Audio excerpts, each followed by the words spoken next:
Hello students, welcome back to Magnet Brains Hindi medium. आशा करती हूँ आप सभी स्वस्थ होंगे, खुश होंगे और प्रसन्न होंगे। साथ ही साथ नियमित रूप से स्कूल जा रहे होंगे, होमवर्क भी कर रहे होंगे, मम्मी की बात मान रहे होंगे, पापा का डांट तो नहीं खा रहे नहीं खाना है। ओके, प्रीवियस वीडियो में हमने हमारी पाठ्य पुस्तिका पूरक पाठ्य पुस्तिका कृतिका के 2 चैप्टर्स कंप्लीट कर लिए ना। पहला कौन सा था? माता का अंचल, ठीक है, लिखा किसने था? शिव पूजन सहाय जी ने। दूसरा हमने पढ़ा, क्या पढ़ा? जॉर्ज पंचम की नाक, लिखा था कमलेश्वर जी ने। और आज हम पढ़ने जा रहे हैं हमारी पूरक पाठ्य पुस्तिका कृतिका का पाठ 3। क्या नाम है? क्या नाम है? क्या नाम है बताइए? साना साना हाथ जोड़ी। अब आप सोच रहे होंगे साना साना हाथ जोड़ना तो सुना है, लेकिन ये साना साना क्या है भाई? ये एक नेपाली सिक्किमी युवती की प्रार्थना है। उसके अनुसार हाथ जोड़कर प्रार्थना करना, ठीक है। साना साना हाथ जोड़ मीन्स छोटे छोटे हाथों से। उस पाठ में बताती है लेखिका कि एक नन्ही सी बालिका अपने छोटे छोटे हाथों को जोड़कर प्रार्थना करती है कि सबका भला करना, ठीक है बेटा। लिखा है मधु कांकरिया जी ने। और इस पाठ में लेखिका ने, ये पाठ क्या है पहले तो ये बताइए। ये चैप्टर है यात्रा वृतांत। क्लास 9th में आपने पढ़ा था ना, लहासा की ओर, राहुल सांकृत्यायन जी द्वारा रचित, पढ़ा, ठीक है। आज हम कृतिका में पढ़ रहे हैं साना साना हाथ जोड़ी, जो कि मधु कांकरिया जी ने अपनी यात्रा के दौरान इसको लिखा है और साथ ही साथ अपनी यात्रा का वर्णन यहां पर किया है। कहाँ गई थी वो? हमें भी चलना है उनके साथ। चलिएगा, चलते हैं अपन भी। कहाँ चलना है? हम जाएंगे आज सिक्किम की राजधानी गैंगटोक। लिखा है उन्होंने गंतोक। कुछ क्षेत्रीय शब्दों का प्रयोग किया है, तो आप ये ना सोचें कि गंतोक नहीं होता, ये तो गैंगटॉक होता है। यस, ऑफ कोर्स गैंगटॉक होता है, लेकिन उन्होंने अपनी क्षेत्रीय भाषा में, ताकि भाषा कौन सी सही होती है बेटा? जो सब समझें, सबको समझ में आ सके, सुनने वाले, है ना, पढ़ने वाले, आसपास वाले, जिन शब्दों को, जिन वाक्यों को अच्छे से समझ सके, वही भाषा समृद्ध कहलाती है। अब हम कितना जानते हैं ये मायने नहीं रखता है, लेकिन हम जितना जानते हैं, क्या उतना हम सामने वालों तक पहुंचा पा रहे हैं? क्या हम अपनी बात को सामने वाले जो श्रोता हैं उनको समझा पा रहे हैं? तब जाकर हमारी भाषा या हमारा ज्ञान या हमारी जानकारी सार्थक मानी जाती है। अब मैं सोचूं या कोई भी सोचे मैं तो बड़ी बेहतरीन इंग्लिश बोलता हूं भाई, और देखना मैं किसी गांव में जाकर इंग्लिश में भाषण देकर आऊंगा। अब गांव में जाकर जहां इंग्लिश का अधिक बोलबाला नहीं है और आप भाषण देकर भी आ जाएंगे, क्या अर्थ निकलेगा? जब उनको समझ में नहीं आएगा। तो भाषा वही सही मानी जाती है, जानकारी वही सही मानी जाती है जो सामने वाले जो श्रोता हैं वे भी समझ सकें, ठीक है। तो उन्होंने ये चैप्टर जो लिखा है वो अपनी यात्रा पर आधारित लिखा है। तो हम सिक्किम चलने से पहले लेखिका से मिल लें। आइए लेखिका के जीवन परिचय को जानते हैं। वे कहाँ की थी, किस तरह की रचना करती थी, पहले तो आप देख लीजिए। मधु कांकरिया जी से मिल लीजिए। यस, नमस्कार कीजिए, क्योंकि पाठ का नाम है साना साना हाथ जोड़ी ठीक है, ये है मधु कांकरिया जी। और देखिए बेटा, मधु कांकरिया जी का जन्म कलकत्ता के एक निम्न मध्यम वर्गीय जैन व्यवसायी परिवार में कब हुआ था? 23 मार्च सन 1957। मधु कांकरिया के पिता का नाम ध्यानचंद वर्डिया तथा मां का नाम अक्षय देवी था। मधु जी के पिता का अपना मेटल का व्यवसाय था। उन्हें किताबें, अखबार, पत्रिकाएं आदि पढ़ने का बहुत शौक था। मां अक्षय देवी कुशल गृहिणी थी। अक्सर छोटी छोटी बातों पर मधु और मां की बहस हो जाया करती थी। अब बहस होने का अर्थ ये नहीं है कि उन दोनों में लड़ाई हो जाती थी। बेटा, बहस वहीं होती है जहां दोनों बराबरी के होते हैं, ठीक है। अब मधु कांकरिया भी अच्छा जानकारी रखती थी, अच्छा ज्ञान रखती थी। तो जो अक्षय देवी थी, बिल्कुल कुशल गृहिणी तो थी, लेकिन उनमें भी बुद्धि थी, वो भी तर्क वितर्क करती थी। तो बहस और लड़ाई में बहुत अंतर होता है। बहस मतलब अपने तर्क और वितर्क देना, ठीक है। समाज के नियमों और रूढ़ियों की अवहेलना करना मधु जी का स्वभाव सा बन गया था। माँ उनको सिखाती होंगी कि समाज में ऐसे रीति रिवाज हैं, हमें ऐसे चलना चाहिए, क्योंकि वो उन्होंने सीखा, वो उनको अब उनके पूर्वजों से मिला। और मधु कांकरिया जी क्या कहती होंगी, वो उनको नहीं मानती होंगी, क्योंकि वे बिल्कुल वर्तमान जो आधुनिक दौर था उस समय उसके आधार पर अपने जीवन को जीना चाहती थी। स्वतंत्र विचारों वाली महिला थी। ठीक है, अब देखिए चित्र आपकी पाठ्य पुस्तक में भी दिखाई देगा। यह है गैंगटॉक शहर, एकदम बहुत सुंदर सा पहाड़ों की, यहाँ पर देखिए कितने अच्छे पहाड़ हैं, है ना, देख सकते हैं आप, बहुत तरह तरह के पहाड़ हैं, खुला आसमान है, लग रहा है जैसे बिल्कुल आसमान और पहाड़ और साथ ही साथ घर आपस में मिले हुए हैं। गैंगटॉक शहर की सुंदरता का भी वर्णन किया है। झिलमिलाते सितारों की रोशनी में नहाया गैंगटॉक शहर, लेखिका ने कुछ इसी तरह से वर्णन किया है। ठीक है, आइए चलते हैं। यह पाठ मधु कांकरिया द्वारा लिखा एक यात्रा वृतांत है, जिसमें लेखिका ने सिक्किम की राजधानी गैंगटॉक और उसके आगे हिमालय की यात्रा का वर्णन किया है। ठीक है, हिमालय पर्वत क्या है, सरताज हिमालय। ठीक है, आगे और उसके आगे हिमालय की यात्रा का वर्णन किया है, जो शहरों की भागम भाग भरी जिंदगी से दूर है। लेखिका गैंगटॉक को मेहनती बादशाहों का शहर बताती हैं। क्यों? क्योंकि वहां के सभी लोग बड़े ही मेहनती हैं। वहां तारों से भरे आसमान में लेखिका को सम्मोहन महसूस होता है, जिसमें वह खो जाती हैं। वह नेपाली युवती द्वारा बताई गई प्रार्थना, मेरा सारा जीवन अच्छाइयों को समर्पित हो, को गाती हैं। ठीक है, अगले दिन मौसम साफ न होने के कारण लेखिका कंचनजंगा की चोटी तो नहीं देख सकी, परंतु ढेरों खिले फूल देखकर खुश हो जाती हैं।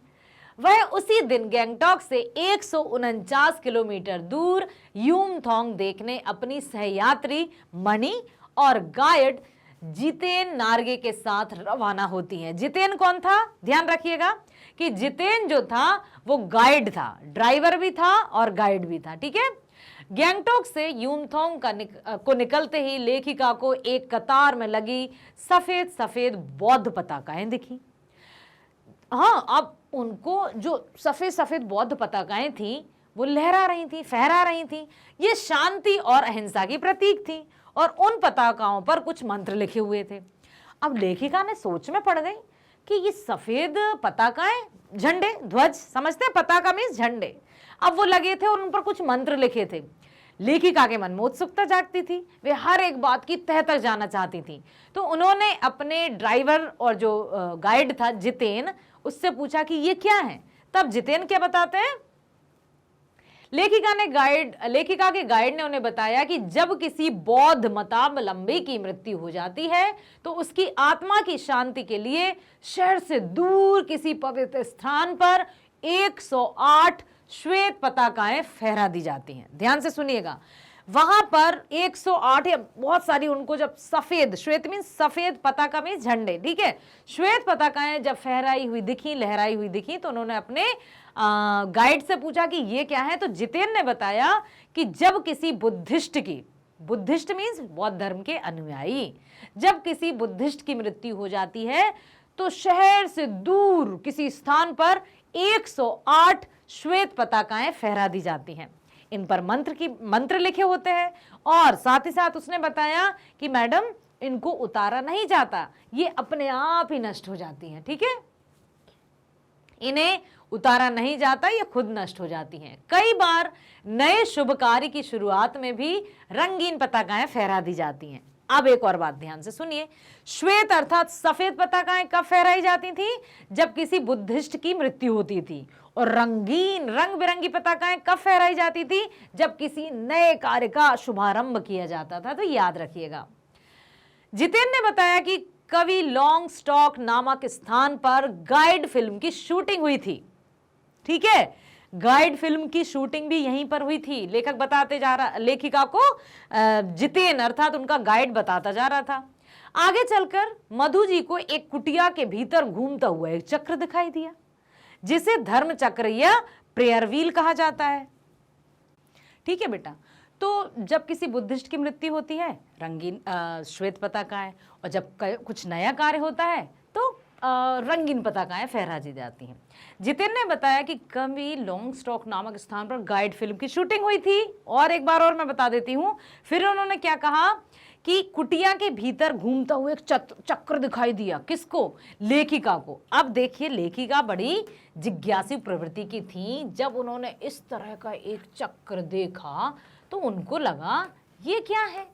अब देखिए, वो हर एक बात अपने गाइड से जरूर पूछती थी, इसलिए उन्होंने गाइड से कहा, क्या कहा देखिए बताती हूं। इस तरह का उन्होंने एक चक्र देखा तो वो क्या पूछने लगी, ध्यान से सुनिएगा। नार्गे ने बताया कि इसे घुमाने से सारे पाप धुल जाते हैं। जैसे जैसे वे लोग ऊंचाई की ओर बढ़ने लगे, वैसे वैसे बाजार, लोग और बस्तियां आंखों से ओझल होने लगे। पहले तो इस चक्र के बारे में देखा तो उन्होंने क्या बताया, जितेन ने क्या बताया कि इसको घुमाने से सारे पाप धुल जाते हैं। अब उन्होंने फिर एक और बात लेखिका ने कही थी कि हमारे भारत की आत्मा एक जैसी है। क्यों? क्योंकि हर जगह तरह तरह के धर्म, जाति, हर धर्म को मानने वाले लोग रहते हैं, अपनी अपनी परंपराएं रहती हैं, अपने अपने रीति रिवाज रहते हैं। फिर भी उनकी अपनी अपनी मान्यताएं होने के बाद भी हम सब भारतीय हैं, हम सब एक हैं। ठीक है, ये बताया। अब और क्या बताते जा रहे थे जितेन कि ऐसा माना जाता है कि इसको घुमाने से सारे पाप धुल जाते हैं। क्या आपने किसी मान्यता के बारे में सुना है? क्या क्या सुना है कोई मान्यता या कोई ऐसी बात, इसको करने से ऐसा होता है, इसको करने से ऐसा होता है, नहीं नहीं नहीं नहीं, इसको ऐसा नहीं करेंगे नहीं तो ऐसा हो जाएगा। सुना होगा ना कि पवित्र नदी जो गंगा है उसमें स्नान करने से पाप धुल जाते हैं। या फिर कभी आपने सुना होगा, पहले कभी सुना होगा, अब आप मानते हैं या नहीं ये आप पर निर्भर करता है, क्योंकि आधुनिकता पर निर्भर करता है, शिक्षा पर निर्भर करता है। कहते थे ना कि यदि बिल्ली रास्ते से गुजर गई तो अरे बिल्ली ने रास्ता काट दिया। ये सब अंधविश्वास थे। ठीक है, अब अंधविश्वास के होने के साथ बहुत सारी मान्यताएं भी थी, आज भी आस्थाएं हैं, जुड़ी हुई हैं। तो सबका अपना अपना रीति रिवाज है। जैसे जैसे वे लोग ऊंचाई की ओर बढ़ने लगे, जब ऊंचाई की ओर बढ़ने लगे तो सारे क्या होने लगा, बाजार, लोग, बस्तियां आंखों से ओझल होने लगा। अब जैसे जैसे वे ऊंचाई की ओर बढ़ते जा रहे थे और आगे की ओर चढ़ते जा रहे थे, तो जो बाजार थे, जो लोग थे, वो बिल्कुल छोटे छोटे से नजर आने लगे। क्योंकि जब हम किसी को दूर से देखते हैं या ऊंचाई से देखते हैं तो छोटे छोटे से नजर आते हैं ना, तो जब वो वहां गए तो उनको सब कुछ छोटा छोटा नजर आने लगा। आंखों से ओझल हो जाना मतलब गायब ही होने लगे थे। घाटियों में देखने पर सब कुछ धुंधला सा दिखाई दे रहा था। उन्हें हिमालय पल पल परिवर्तित होते महसूस होता है, वही विशाल लगने लगा था। ठीक है, 7 सिस्टर्स वाटरफॉल पर जीप रुकती है। सभी लोग वहां की सुंदरता को कैमरे में कैद करने लग जाते हैं। झरने के पानी में लेखिका को ऐसा लग रहा था जैसे वह उनके अंदर की सारी बुराइयां और दुष्टता को बहा कर ले जा रहा था। अब वहां के झरनों का, वहां के मौसम का सब कुछ वर्णन किया है लेखिका ने कि इतना अच्छा वहां के जो पहाड़ थे। ठीक है, अब मान के चलिए बेटा, ड्राइंग मुझे नहीं आती है। अब इतने सारे पहाड़ हैं, उनसे निकलते झरने, ठीक है, इतने सुंदर झरने, और फिर अभी तिस्ता नदी की बात आएगी। ठीक है, नदी, तो इतना सुंदर, इतना मनोहारी दृश्य लग रहा था कि सब अपने अपने कैमरे निकाल कर वहां को कैमरे में कैद करने लगे, क्योंकि वहां का दृश्य इतना सुंदर था, बहुत सुंदर था। ठीक है, अब क्या कहते हैं वो कि झरने के पानी में लेखिका को ऐसा लग रहा था जैसे उनके अंदर की सारी बुराइयां और दुष्टता को बहाकर ले जा रहा हो। जब किसी हम पवित्र स्थान पर जाते हैं, चाहे वो हमारा मंदिर हो, चाहे वो मस्जिद हो, गुरुद्वारा हो या चर्च हो, जब कभी भी हम जाते हैं सच्चे भाव से, सच्ची श्रद्धा से, तो उसमें एक अलग सी मन को शांति मिलती है, सुकून मिलता है, आराम मिलता है, और ऐसा लगता है कि सब कुछ, सारी बुराइयां, सब कुछ, तामसिकताएं सब कुछ नष्ट हो रही हैं और हमारे अंदर एक नई ऊर्जा का संचार हो रहा है। ठीक है, अब आगे चले। रास्ते में प्राकृतिक दृश्य पल पल अपना रंग ऐसे बदल रहे थे जैसे कोई जादू की छड़ी घुमाकर सब कुछ बदल रहा हो। थोड़ी देर के लिए जीप थिंक ग्रीन लिखे शब्दों के पास रुकी। वहां लिखा था थिंक ग्रीन। वहां सभी कुछ एक साथ सामने था। लगातार बहते झरने थे, नीचे पूरे वेग से बह रही तिस्ता नदी थी, सामने धुंध थी, ऊपर आसमान में बादल थे और धीरे धीरे हवा चल रही थी, मंद मंद हवा चल रही थी। ठीक है, जो आसपास के वातावरण में खिले फूलों की हंसी चारों ओर बिखेर रही थी। सब लोग, इतना अच्छा लग रहा था सबको, आनंद की अनुभूति हो रही थी। सब कुछ, सारी अपनी विगत बातों को कोई स्मरण ही नहीं करना चाहता था, क्योंकि वहां का माहौल लेखिका और उनके जो भी साथ में थे सबको अपनी ओर आकर्षित किए जा रहा था। ठीक है, कुछ औरतों की पीठ पर बंधी टोकरियों में बच्चे थे। ओह यस, देखिए, अब आपने जब कभी पीठ में बंधे बच्चे, तो पीठ में बंधे बच्चे से कुछ याद आया?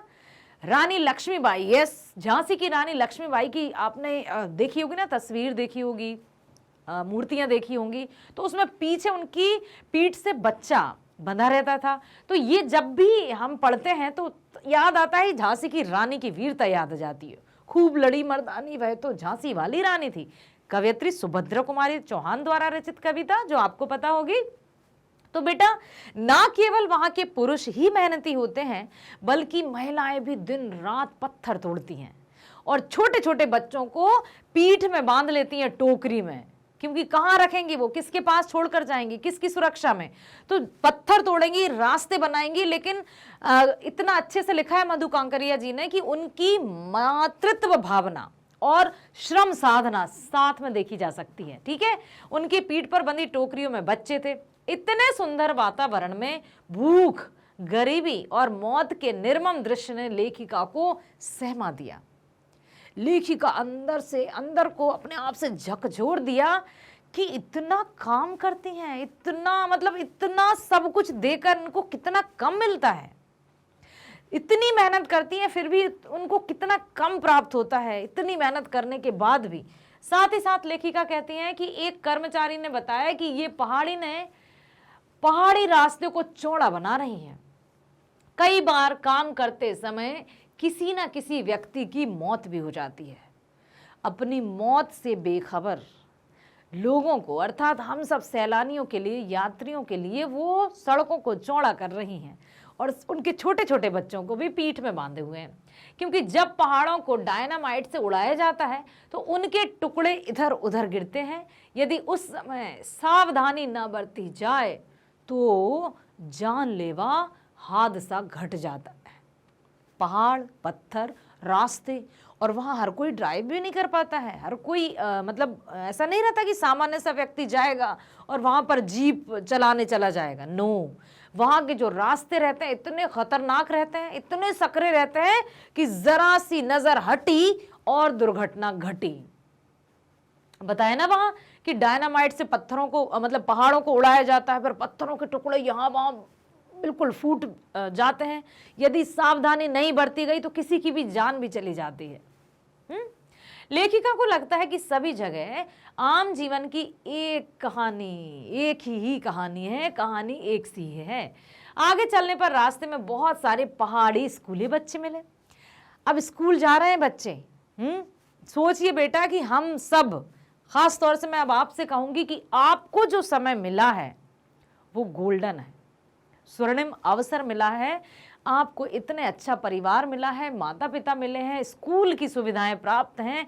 अभी आप देखेंगे कि उन बच्चों को स्कूल जाने के साथ साथ और कौन कौन सी समस्याओं का सामना करना पड़ता है। देखिए आप, क्या हुआ कि जितेन बताता है कि ये बच्चे 3-3.5 किलोमीटर की पहाड़ी चढ़कर स्कूल जाते हैं, क्योंकि पहाड़ों की उस साइड स्कूल है। मान लीजिए इस पहाड़ी को चढ़कर जाएंगे, फिर उस तरफ होगा स्कूल। ठीक है, स्कूल लिख देते हैं हिंदी में। यदि ये पहाड़ों को चढ़कर जाएंगे, वो भी रास्ते ऊबड़ खाबड़ टेढ़े टाढ़े, पैदल जाएंगे 2-3 किलोमीटर और फिर वहां से वापस आएंगे और घर आकर फिर काम भी करवाएंगे। देखिए, मैं नहीं कह रही हूं, आप देखिए। लिखा उसने, जितेन ने बताया कि ये बच्चे 3-3.5 किलोमीटर की पहाड़ी चढ़ाई चढ़कर स्कूल जाते हैं। ये बच्चे स्कूल से लौटकर अपनी माँ के साथ काम करते हैं और साथ ही साथ मवेशियों को चराने भी जाते हैं। मवेशी किसे कहते हैं? पालतू पशुओं को। ठीक है, स्कूल जाएंगे पैदल 3-3.5 किलोमीटर, 1 मील। ठीक है, 3.5 किलोमीटर जाएंगे, फिर 3.5 किलोमीटर आएंगे, फिर घर में अपनी मम्मी की और अपने माताओं की हेल्प भी कराते हैं, साथ ही साथ फिर वो मवेशियों को चराने जाते हैं, कहीं लकड़ी मकड़ी लेने जाते हैं। तो इतना मतलब संघर्षमय है उनका जीवन। हम ठीक हैं, तो जब कभी हमें लगे ना कि उफ ओह मैं क्या क्या करूं, कैसे करूं, तो थोड़ा सा हमें सोच लेना चाहिए कि हम बहुत सुखी हैं, हमारी किस्मत बहुत अच्छी है जो हमें ये जीवन मिला है, माता पिता मिले हैं जो हमें सारी सुख सुविधाएं दे रहे हैं। हमारा काम है सिर्फ और सिर्फ पढ़ना। और हाँ, साथ ही साथ मैं बता दूं कि जो बच्चे अपने माता पिता की हेल्प कराते हैं या घरेलू कामों में सहायता करते हैं, उनके लिए मैं बिल्कुल दिल से तालियां बजाती हूं, हैट्स ऑफ, सलाम करती हूं मैं उन बच्चों को जो अपने विद्यालय की पढ़ाई भी सुचारू रूप से कर रहे हैं, साथ ही साथ अपने माता पिता के कार्यों में उनका हाथ भी बटाते हैं। गॉड ब्लेस बेटा, हमेशा खुश रहिए और स्वस्थ रहिए, खुश रहिए अच्छे से। ठीक है, अब क्या होता है, देखिए यहाँ का जीवन बहुत कठोर है। जैसे जैसे ऊंचाई बढ़ती जा रही थी वैसे वैसे खतरे भी बढ़ते जा रहे थे। रास्ता तंग होता जा रहा था। सरकार की गाड़ी धीरे चलाएं की चेतावनियों में बोर्ड लगे थे, आपने देखे होंगे ना, धीमे चलिए, अंधा मोड़ है, आराम से चलिए, जंगली जानवरों का खतरा, ऐसे बोर्ड लगे रहते हैं ना। तो वहां भी लिखे थे, क्या लिखा था कि चेतावनी दी थी कि धीरे चलाएं। शाम के समय जीप चाय बागानों से गुजर रही थी। बागानों में कुछ युवतियां सिक्किमी परिधान पहने चाय की पत्तियां तोड़ रही थी। आपने देखा है ना, चाय पत्तियों के ताजा होले एक ताजा का ऐड आता था, उसमें मतलब इस तरह से बांधे रहते हैं, फिर पीछे एक टोकरी रहती है, चाय की बागानों से पत्तियां तोड़ती हुई। देखा है ना आपने, टीवी में तो देखा होगा। ठीक है, तो वहां बागानों में कुछ युवतियां सिक्किमी परिधान पहने चाय की पत्तियां तोड़ रही थी। चारों ओर इंद्रधनुषी रंग छटा बिखेर रहे थे। युमथांग पहुंचने से पहले वे लोग लायुंग रुके। लायुंग में लकड़ी से बने छोटे छोटे घर थे। लेखिका सफर की थकान उतारने के लिए तिस्ता नदी के किनारे फैले पत्थरों पर बैठ गईं। थक गई थी ना, सफर में भी हम थक जाते हैं, तो वो एक पत्थर पर बैठ गईं। रात होने पर जितेन के साथ अन्य साथियों ने नाच गाना शुरू कर दिया। लेखिका की सहयात्री मणि ने बहुत सुंदर नृत्य किया। लायुंग में अधिकतर लोगों की जीविका का साधन पहाड़ी आलू, धान की खेती और शराब था। लेखिका को वहां बर्फ देखने की इच्छा थी, परंतु वहां बर्फ कहीं भी नहीं दिखी। एक स्थानीय युवक के अनुसार प्रदूषण के कारण यहाँ स्नोफॉल कम हो गया है। प्रदूषण होने लगा है तो स्नोफॉल भी कम हो गया है। कटाव में बर्फ देखने को मिल सकती है। कटाव को भारत का स्विट्जरलैंड भी कहा जाता है। अब देखते हैं क्या होता है। मणि, जिसने स्विट्जरलैंड घूमा था, उसने कहा कि यह स्विट्जरलैंड से भी सुंदर है। तुरंत मणि ने कहा नहीं नहीं नहीं नहीं, कटाव तो स्विट्जरलैंड से भी कहीं अधिक सुंदर है। यहाँ का दृश्य तो मनमोहक है, इतना सुंदर लगता है कि स्विट्जरलैंड भी इसके आगे नहीं लगता है। मतलब आप देखिए जो दृश्य था वो कितना मनमोहक था। कटाव को अभी तक टूरिस्ट स्पॉट नहीं बनाया गया था, इसलिए यह अब तक अपने प्राकृतिक स्वरूप में था। यदि टूरिस्ट स्पॉट बना दिया जाता तो वहां कुछ दुकानें होती तो लेन देन खर्च ये सारी चीजें वहां पर होती और प्रदूषण वहां भी होने लगता। तो अच्छा ही है कि उसको टूरिस्ट स्पॉट नहीं बनाया गया। ठीक है, इसलिए अब तक वह अपने प्राकृतिक स्वरूप में था। लायुंग से कटाव का सफर 2 घंटे का था। कटाव का रास्ता खतरनाक था। ठीक है, जितेन अंदाज से गाड़ी चला रहा था। चारों ओर बर्फ से भरे पहाड़ थे। कटाव पहुंचने पर हल्की हल्की बर्फ पड़ने लगी थी। सभी सहयात्री वहां के वातावरण में फोटो खिंचवा रहे थे। लेखिका वहां के वातावरण को अपनी सांसों में समा लेना चाहती थी। जब कोई दृश्य, जब कोई स्थान, जब कोई समय हमें बहुत अच्छा लगता है तो अनायास ही हमारी आंखें बंद हो जाती हैं और हम उसमें खो जाते हैं, उसमें लीन हो जाते हैं। ठीक वैसा ही हो रहा था लेखिका के साथ। वहां का दृश्य इतना मनमोहक था बेटा कि लेखिका को बस लग रहा था कि बस यहीं समा जाए, यहीं रुक जाए, समय यहीं ठहर सा जाए, ठीक है। बड़ा अच्छा लग रहा था उनको। उन्हें लग रहा था कि यहाँ के वातावरण ने ही ऋषि मुनियों को वेदों की रचना करने के लिए प्रेरणा दी होगी। ऐसे असीम सौंदर्य को यदि अपराधी भी देख लें तो वह भी आध्यात्मिक हो जाएगा। वहां आप सोचिए कितनी बड़ी बात लिखी है कि वहां का जो माहौल था, वहां का जो वातावरण था, इतना सकारात्मक था कि उन्होंने लिखा कि यदि कोई अपराधी भी देख ले तो वो भी आध्यात्मिक हो जाएगा।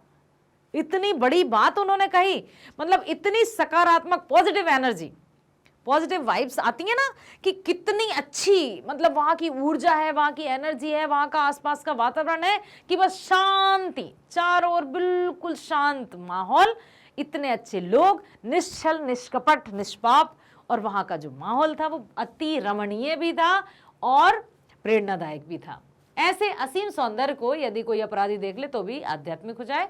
मणि के मन में भी दार्शनिकता उभरने लगी थी। वे कहती हैं कि प्रकृति अपने ढंग से सर्दियों में हमारे लिए पानी इकट्ठा करती है और गर्मियों में ये बर्फ शिलाएं पिघलकर जलधारा बनकर हम लोगों की प्यास को शांत करती हैं।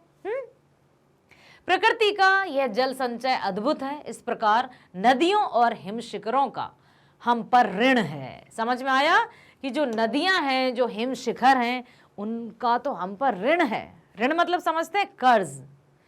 पाठ 2 क्षितिज का हमने पढ़ा था कि गुरु ऋण और माता पिता के ऋण से हम कभी भी ऋण नहीं हो पाते। अर्थात हम अपने माता पिता और गुरुजनों को क्या देंगे बेटा, जो भी कुछ देंगे वो उनका ही दिया हुआ तो है। ऋण मीन्स कर्ज, ऋण मतलब हम उनके कर्ज को चुका दें, ऐसा नहीं हो पाता। माता पिता और गुरुजनों का ऋण तो शायद हम नहीं चुका सकते कभी भी। तो बस मत चुकाइए, बस इतना ध्यान रखिए कि अपने व्यवहार में इतनी शहद घोलिए, इतनी मधुरता लाइए कि कभी आपके वचनों से किसी का आहत ना हो या कोई आहत ना हो, किसी को बुरा ना लगे या किसी को दुख ना लगे, खास तौर से आपके माता पिता, आपके अपने, ठीक है।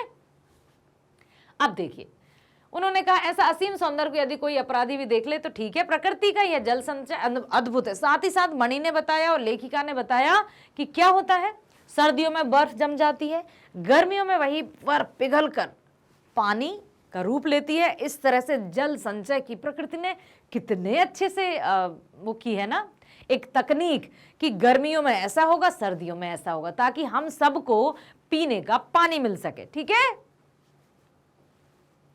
थोड़ा आगे जाने पर फौजी छावनियां दिखाई दी। फौजी, यस, हमारे वीर जाबाज सिपाही जो अपनी जान की परवाह किए बिना बॉर्डर पर खड़े रहते हैं, हर एक मौसम में अपने आप को तत्पर रखते हैं, दिखाई दी। चूंकि यह बॉर्डर एरिया था और थोड़ी ही दूर पर चीन की सीमा थी। लेखिका फौजियों को देखकर उदास हो गई। क्यों भाई, देखते हैं।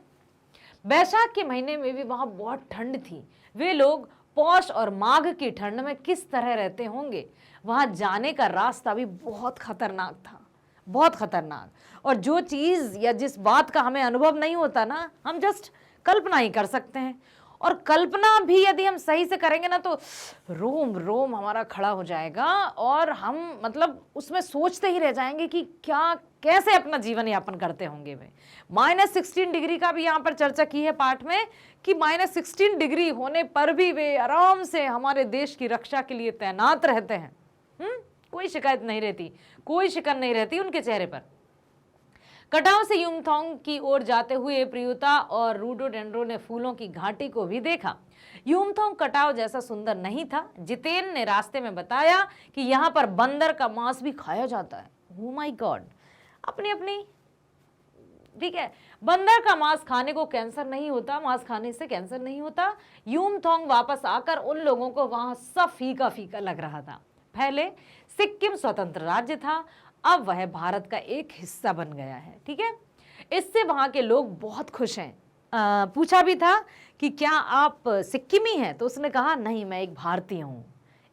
एक और बहुत अच्छा उदाहरण दिया था कि यदि हमसे कोई पूछे कि क्या आप बिहारी हैं, बंगाली हैं, गुजराती हैं, एमपीएन हैं, क्या है, तो हमारा जवाब क्या होना चाहिए, हम भारतवासी हैं, हम हिंदुस्तानी हैं। मणि ने बताया कि पहाड़ी कुत्ते केवल चांदनी रातों में भौंकते हैं। यह सुनकर लेखिका हैरान रह गई। उसे लगा कि पहाड़ी कुत्तों पर भी ज्वार भाटे की तरह पूर्णिमा की चांदनी का प्रभाव पड़ता है। गुरु नानक के पद चिन्हों वाला एक ऐसा पत्थर दिखाया जहां कभी उनकी थाली से चावल छिटक कर बाहर गिर गए थे, ऐसा पत्थर भी दिखाया। खेदुम नाम का 1 किलोमीटर का एक ऐसा क्षेत्र भी दिखाया जहां देवी देवताओं का निवास माना जाता है। नार्गे ने पहाड़ों, नदियों, झरनों और वादियों के प्रति पूज्य भाव की भी जानकारी दी। भारतीय आर्मी के कप्तान शेखर दत्ता के सुझाव पर गैंगटोक के पर्यटक स्थल बनने और नए रास्तों के साथ नए स्थानों को खोजने के प्रयासों के बारे में भी बताया। जितेंद्र ने सारी जानकारी दी। लेखिका, चूंकि लेखिका, उनके विचार, उनके भाव, उनका मन सब कुछ प्रकृतिमय हो गया था, क्योंकि जो लेखक रहते हैं, कवि रहते हैं, वो प्रकृति से जुड़े हुए रहते हैं। ठीक है, तो वो इतना सब कुछ तो उन्होंने लिखा है और कितनी सारी कल्पनाओं ने जन्म लिया होगा उसको शायद हम सोच भी नहीं सकते हैं। ठीक है बेटा, ठीक है। अब आशा करती हूं आपको लेखिका के साथ सिक्किम की यात्रा में आनंद आया होगा और साथ ही साथ वहां का जो जनजीवन है उसके बारे में सुनकर हमें प्रेरणा मिली कि हम थोड़ी सी परेशानी या थोड़ी सी मुश्किल या ज़रा सा कुछ असुविधा हो जाने पर हैरान हो जाते हैं, परेशान हो जाते हैं। अरे ये क्या, अब इसमें हम कैसे करें, या अब इतनी धूप है हम बाहर कैसे जाएं, रास्ता सही नहीं है वहाँ कैसे जाएं, इतना सारा होमवर्क मिल गया कैसे करें। बेटा, जीवन का अर्थ ही है संघर्ष। यदि हम संघर्षों से डरे तो हम तो मृत समान हुए। जीवन है तो संघर्ष है। यदि हम संघर्ष से कहें हमें संघर्ष ना हो, हमें कोई दुख ना हो यदि हम ये प्रार्थना करेंगे तो दुख तो तब नहीं होगा जब हम इस शरीर में नहीं रहेंगे, आत्मा परमात्मा में लीन हो जाएगी, है ना। तो जीवन है तो संघर्ष है और संघर्ष के साथ हमें अपना जीवन जीना ही है और कभी भी हमें संघर्षों से या कठिनाइयों से घबरा कर पीछे नहीं हटना है, उनका सामना करना है। क्योंकि पीछे हटकर संघर्ष या कठिनाइयों को समाप्त नहीं किया जा सकता, बल्कि उनके सामने आकर उनका मुकाबला करके उनको परास्त किया जा सकता है और हम विजयी हो सकते हैं। ठीक है, ओके, चलते हैं। मैं बताती हूं आपको कि किस तरह से आप हमारे वीडियोस देख सकते हैं और मैं बहुत बहुत धन्यवाद भी देना चाहूंगी आप सबको कि आप मैग्नेट ब्रेन से जुड़े हैं। ऐसे ही साथ आशा भी करती हूं कि आप हमेशा मैग्नेट ब्रेन से जुड़े रहेंगे, साथ ही साथ अपने जो छोटे भाई बहन हैं उनको भी मैग्नेट ब्रेन से जुड़ने के लिए प्रेरित करेंगे। बेटा, किसी भी वीडियो पर जाने के लिए आपको अधिक परेशान होने की बिल्कुल आवश्यकता नहीं है। Just type magnet brains. Magnet brains type करते ही आपके सामने स्क्रीन पर बहुत सारे ऑप्शन आ जाते हैं। लाइक आप क्या देखना चाहते हैं, क्या CBSE English medium, no, okay, क्या CBSE Hindi medium, oh yes yes, क्या इंग्लिश स्पोकन कोर्स, यस ये भी जानना है, इंग्लिश मीडियम भी जानना है, जो कुछ भी जानना है, क्या प्रतियोगी परीक्षाओं संबंधी वीडियोस देखना है, एनटीएससी परीक्षा, ओलंपियाड परीक्षा या फिर यूपी बोर्ड संबंधी परीक्षा, जो कुछ भी जानना है सब कुछ है यहां। और आप कहां हैं? आप भी हैं यहां। तो हम सब मिलकर मैग्नेट ब्रेन्स पर बने रहेंगे। और अब देखिए, अब कहेंगे मैडम हमें पहले CBSE Hindi medium, okay, click कर दीजिए सीबीएसई हिंदी मीडियम पर। जैसे ही आपने क्लिक किया आपके सामने हिंदी मीडियम के आपके जितने भी विषय हैं सब की यहां पर आपको चित्र नजर आएगा। क्या पढ़ना है? भौतिक विज्ञान, रसायन विज्ञान, अंग्रेजी या फिर मैथ्स या सामान्य अंग्रेजी, हिंदी पढ़ना है या फिर सामाजिक विज्ञान, जो भी पढ़ना है जस्ट आपको उस पर क्लिक करना है। हिंदी पर क्लिक कर दीजिए। हिंदी पर क्लिक करते ही आपको तुरंत देखिए यहां पर हिंदी से संबंधित संपूर्ण जानकारी आपके सामने आ जाएगी। बहुत अच्छे बच्चे हैं, पढ़ना जानते हैं, समझना जानते हैं। यदि हम पढ़ना जानते हैं और समझना जानते हैं तो बस क्लिक कर दीजिए और यूं सेकंड्स में आप पाएंगे रिजल्ट। ओके, हिंदी से संबंधित क्या चाहिए? सिलेबस से संबंधित जानकारी, पाठ्यक्रम, क्लिक कर दीजिए। पाठ्यक्रम पर हमने जैसे ही क्लिक किया आप देखेंगे कि आपकी पाठ्य पुस्तक, यस यस यस, हाँ मैडम मैं कोर्स ए पढ़ता हूँ, मेरी बुक्स है क्षितिज और कृतिका, बिल्कुल बेटा, हाँ मैं कोर्स भी पढ़ता हूँ मैडम, मेरी भी बुक्स हैं। कौन कौन सी बुक है बताइए? स्पर्श और संचयन। हमारे कोर्स ए और कोर्स बी दोनों की जो पाठ्य पुस्तक है उसका संपूर्ण सिलेबस इस वीडियो में दिखाया जा रहा है। ठीक है, तो आप इस वीडियो को ध्यान से देखिएगा। हर एक चैप्टर उनके लेखक या कवि का नाम, साथ ही साथ जो हेडिंग दी है, जो टाइटल है, जो शीर्षक है, उसकी संक्षिप्त जानकारी, ताकि आप उस पाठ को नाम या उसका पाठ को पढ़ते ही समझ जाएंगे कि इसमें ये है, और आप दूसरों को भी बता पाएंगे, अपने मित्रों को बता पाएंगे कि पता है आज हम ये वाला चैप्टर इस पर आधारित है, ये चैप्टर इस पर आधारित है। स्मार्ट बच्चे हैं, स्मार्टली काम करेंगे। ठीक है, तो वीडियो अच्छे से देख लीजिएगा और साथ ही साथ अपने फ्रेंड्स को भी बता दीजिएगा। कहाँ, सब कहेंगे कहाँ से जाना है भाई, मुझे तो बताओ। अरे भाई, मैग्नेट ब्रेन्स पर सब कुछ है। ठीक है, तो बेटा बने रहिए मैग्नेट ब्रेन्स पर, क्योंकि मैग्नेट ब्रेन्स लेकर आया है class 6 to 12 school education 100% free. कभी नहीं लेगा आपसे कोई फीस, कोई चार्ज, कोई पेड सब्सक्रिप्शन नहीं लिया जाएगा आपसे। हमेशा आपके लिए फ्री वीडियोस उपलब्ध होंगे। इसके लिए आपको सिर्फ यही करना है, सिर्फ यही करना है क्या, कि अधिक से अधिक लाइक कीजिए, सब्सक्राइब कीजिए और शेयर कीजिए। ठीक है, मिलते हैं नेक्स्ट वीडियो में, तब तक के लिए बाय बाय, स्वस्थ रहिए, खुश रहिए।